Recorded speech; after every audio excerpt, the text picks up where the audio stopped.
Hello everybody, Susan Lazar-Hart here, Congruent Living Coach for Seekers and Creatives, asking for a more joyous, fulfilling, juicy life. So for those of you who are just like bumping up against stuff and you're like, how do I get over this, under this, and through this? You came to the right place. This is all about you being you, not for somebody else, but for you. So our topic today is how many of you have been told you got to be on your best behavior for somebody else? You have to be the best you can be for somebody else, right? There's so many different ways and insinuating ways that when we're told that as children, it can actually deter us from creating our own juicy, joyous, orgasmic lives.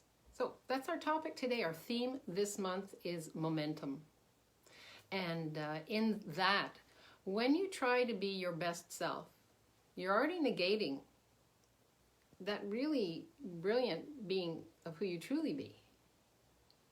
So my question for you is there anywhere in your life that you've decided you have to be the best you for somebody else? Right? And here's a little trick on this one. What if there was no such thing as best? I mean, best every nanosecond. We're taught that best is the end all. Like, oh, is that the best meal I ever had? Or this is the best friend I have? Or that's the best painting I ever did? Or this is the best poster that I've ever seen. It's a way we have of throwing words out that actually energetically don't create anything greater. Now, every word we know has an energy to it. Sorry, this thing popped up on here. I'm just going to see if I can ignore it. Yep, every word we have has an energy to it. And one of the things that I know for sure, that if you're not listening to the energy that your words are creating, like how can I make this the best? Well, where are you in all of that? What have you decided or judged about you that actually isn't true for you? Once again, if you've decided that who you are, what you are, isn't enough, ask yourself, whose decision is that? Where did you pick that up from? Now, we know that from the ages of like birth to 7, we're inundated with all kinds of information about us that people who have raised us have given, that people who have been put in charge of us have given us, right? And a lot of that has to do with, if you could just do this properly, you'll be the best that you can be. And I'm going to ask you to really dig deep here. Is there anywhere that you're stopping yourself because you've judged what you're doing or how you're doing something or how you're creating something isn't actually the best that it can be? And one of the things that I love to work with is being aware of being in the present moment, in the now moment, bringing yourself into the now moment. If you're willing to be present with what you're creating and how you're creating, you're going to get information all the time.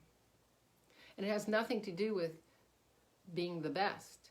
It has to do with, does this energetically turn you on? Are you vibrating in alignment, in congruency with how you're creating, who you're creating with, and what you're creating with?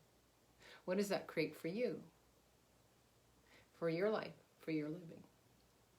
Now, as this is not a dialogue or monologue, it's a conversation.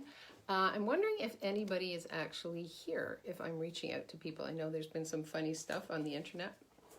I'm just going to check here and see what I can see on Facebook. I'm on my phone right now, and let's see what this creates.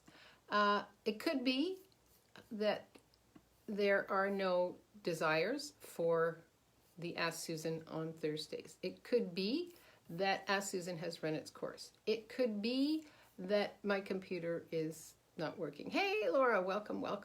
Yay, I'm here. Thank you, Laura. Because I'm asking questions. You know what I put up, I'm all about living in the question, and I'm all about being with the energy of what everything creates.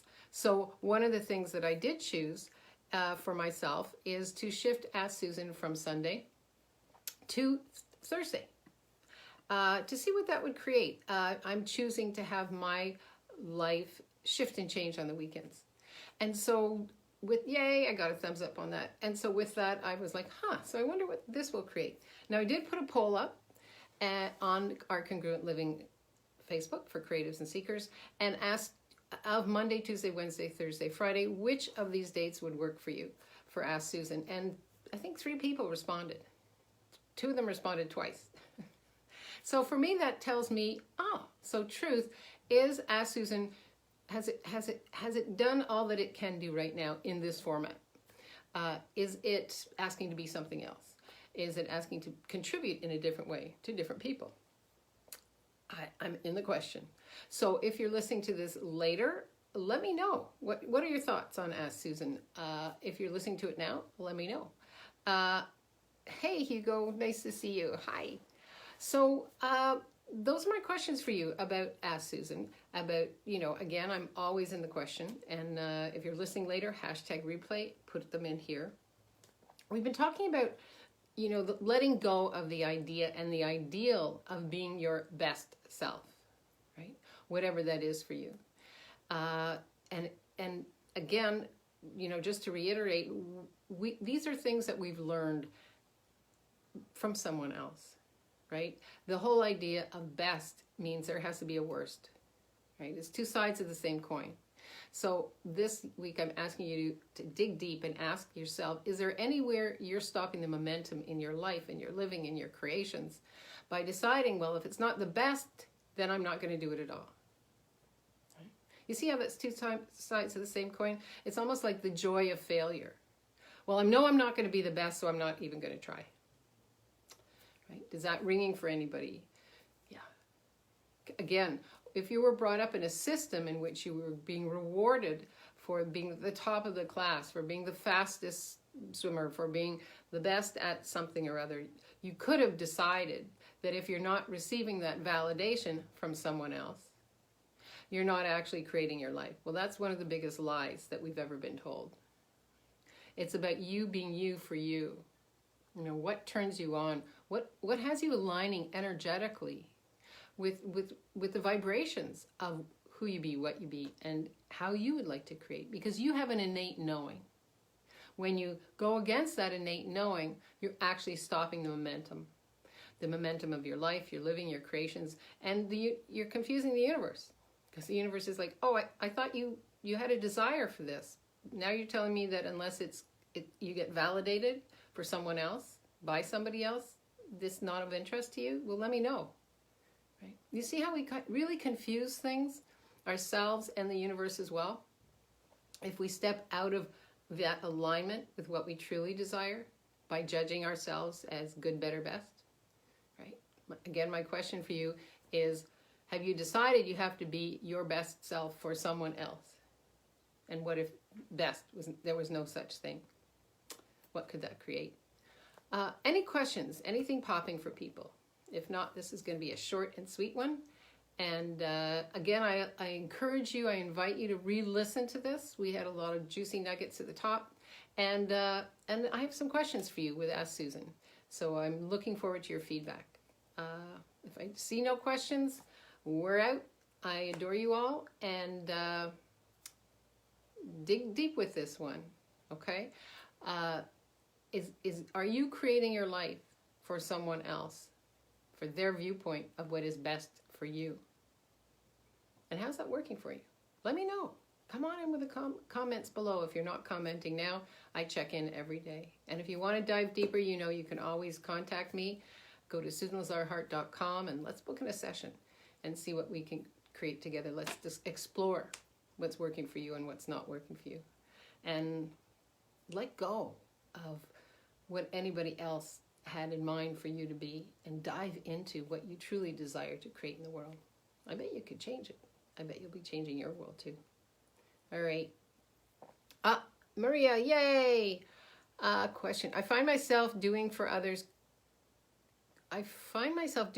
coaching, not getting the same or open to it. Could you ask me a question with that, Maria? I find myself doing for others coaching, not getting the same or open to it. I'm not sure what you're asking here.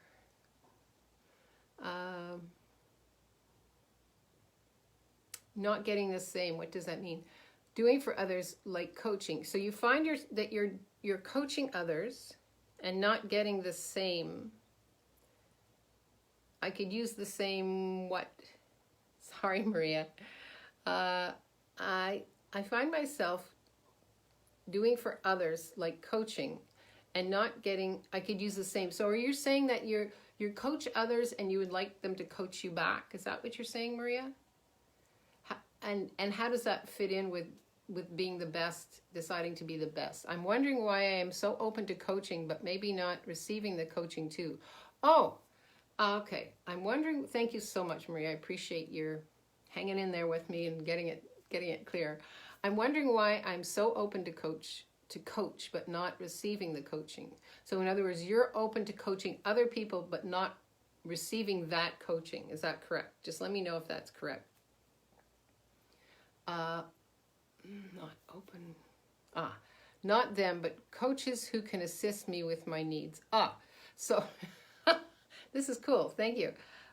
You're not them, but coaches who can assist me with my needs. So what is it that what is it that you're refusing energetically that you're asking for? You know, when we're brought up with the ideal that there's a best way to be, we often ask for something and then refuse to receive it because it won't match our expectation of who we decided that we will be once we receive that. It's like a double negative into the future. Right? So it's really about when you ask yourself, what is it that I'm not willing to receive here, would be the question, is where else, look at your life, where else in your life, aside from coaching, have you decided, because it's a decision, it's a choice, have you chosen not to receive people assisting you? Have you chosen not to receive, just not to receive, right? Because that's the whole thing about congruent living. It's about being congruent in everything you be and do. And so nothing exists by itself, right? So if where am I resisting this is a great question. Where else am I resisting this is a great question. And then you'll get a sense of, so what's the value of this resistance, right? Because there's something about resisting that keeps it valuable for you. Now, for a lot of people, when they resist, it's a way to actually stop momentum in creating something different. Because they know as long as they resist, it's a behavior they know that they're comfortable with. It's their best behavior. It's called resistance. That nothing, I got a heart on that, thank you so much. Nothing else will be created. And as long as nothing else will be created, they'll never fail at the future that they're asking for. Let me know, Maria, if this makes sense, and for anybody else that's listening to this one. Yeah, thank you. It's a really interesting rabbit hole that we create for ourselves. We've already decided that we ask for help, right? And then we already decide that, I'm not going to receive the help that I'm asking for, because then I'll actually have to change. Now, if I change, it still might not be the best me that I'm asking to be. So I'll just stay here and where I am, so that I don't have to worry about changing. Now, I know how to resist. I'm really good at resisting. I was told as a little child, wow, why are you always resisting? Instead of, gee, that's an awareness I never thought of, right? It's how we see ourselves. It's that beingness. I'm a resistor. And as long as I resist, I know nothing will change. And I know that everything that I desire and I'm asking for, I'll never get. Because I'm going to resist that change too. Maria, let me know if this sings for you, if this gives you the information you require. Yes. Hey, Kelsey, welcome, welcome, welcome. Maria says, yes, thanks. Cool, cool, cool. Yay. Anybody else have any questions? Anything else that's popping from? Thank you so much, Maria. You see how when we decide that we can only be the best that we can be, we're not being it for ourselves. We're looking for validation. And so we put ourselves out there and we don't get the validation we're looking for. And so we retreat back to who we were. Because that's the person we know. And then we can always say, I could have been a contender. I could have been the best, but I never got the feedback I wanted. I never got the support I wanted. I never got the what I never got that I always wanted, right? And that's when you might ask yourself, wow, what story am I buying here about me?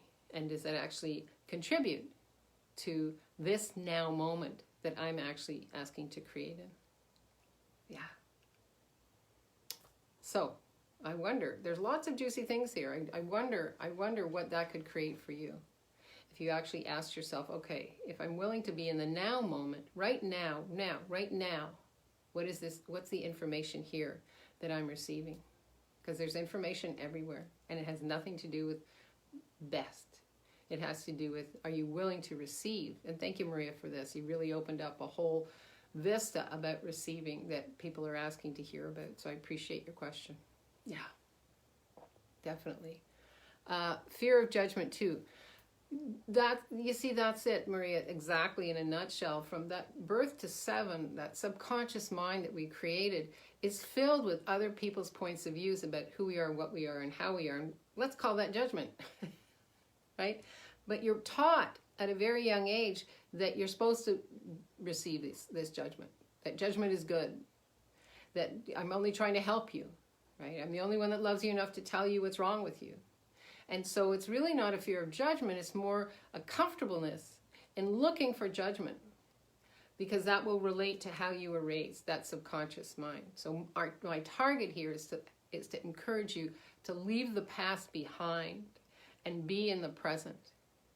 Right? And ask yourself, so does this judgment align with the energies of what I desire to create with? Is this mine? Is it somebody else's? Is it society? Is it something else's? What is it that you've decided you can't be best at? So you're actually buying this judgment as real and true. And we use judgment. We manipulate with judgment all the time. We use it. Oh, I can't because that, anything after that because is a judgment. Rather than, so I wonder what else is possible here. What's greater here for me? So if I wasn't choosing this, what else could I be choosing? Yeah. Thank you, Maria, again. Anything else popping for people? Thanks. This kind of extended this Ask Susan. I'm so grateful for this conversation. Again, if you'd like to dig deeper, come on over to SusanLazarHeart.com and check out Congruent Living Coaching. It's a way in which you can actually shift and change with ease what isn't working for you to create that juicy, joyous life that you're asking for, that you desire. If I don't see any more questions here, I once again will love you and leave you. So live boldly, love greatly, and be that fearless leader that you came here to be, because the world needs more of you and that special sauce, not less. Right? Momentum. Let's keep it going. Is this creating the momentum that I'm asking for? People are coming in with their questions now. I love you guys. Okay, COVID and judgment. I'm just recently getting over it. I'm not going there, Teresa. Sorry. That's not, That's like a hook on a worm on a hook that people are biting at. I don't, that's, This is a judgment-free zone with Congruent Living. Love that. You could take that one to the cleaners. Yep. Alrighty. I love you guys. Thank you so much. I really do. Teresa, you made me laugh. Which, I love. That really shines in my world. So, once again, come on in later. #replay. Let me know your thoughts. Come in with your comments. And I've asked some questions here on how would you like to play with Ask Susan. And let me know. Has it run its course? Do you see it running in a different way? We're creating it in a different way. And I'm curious and interested to see how you would like to play with Ask Susan. And what could that create for all of us. Have an amazing day. I love you. Bye-bye.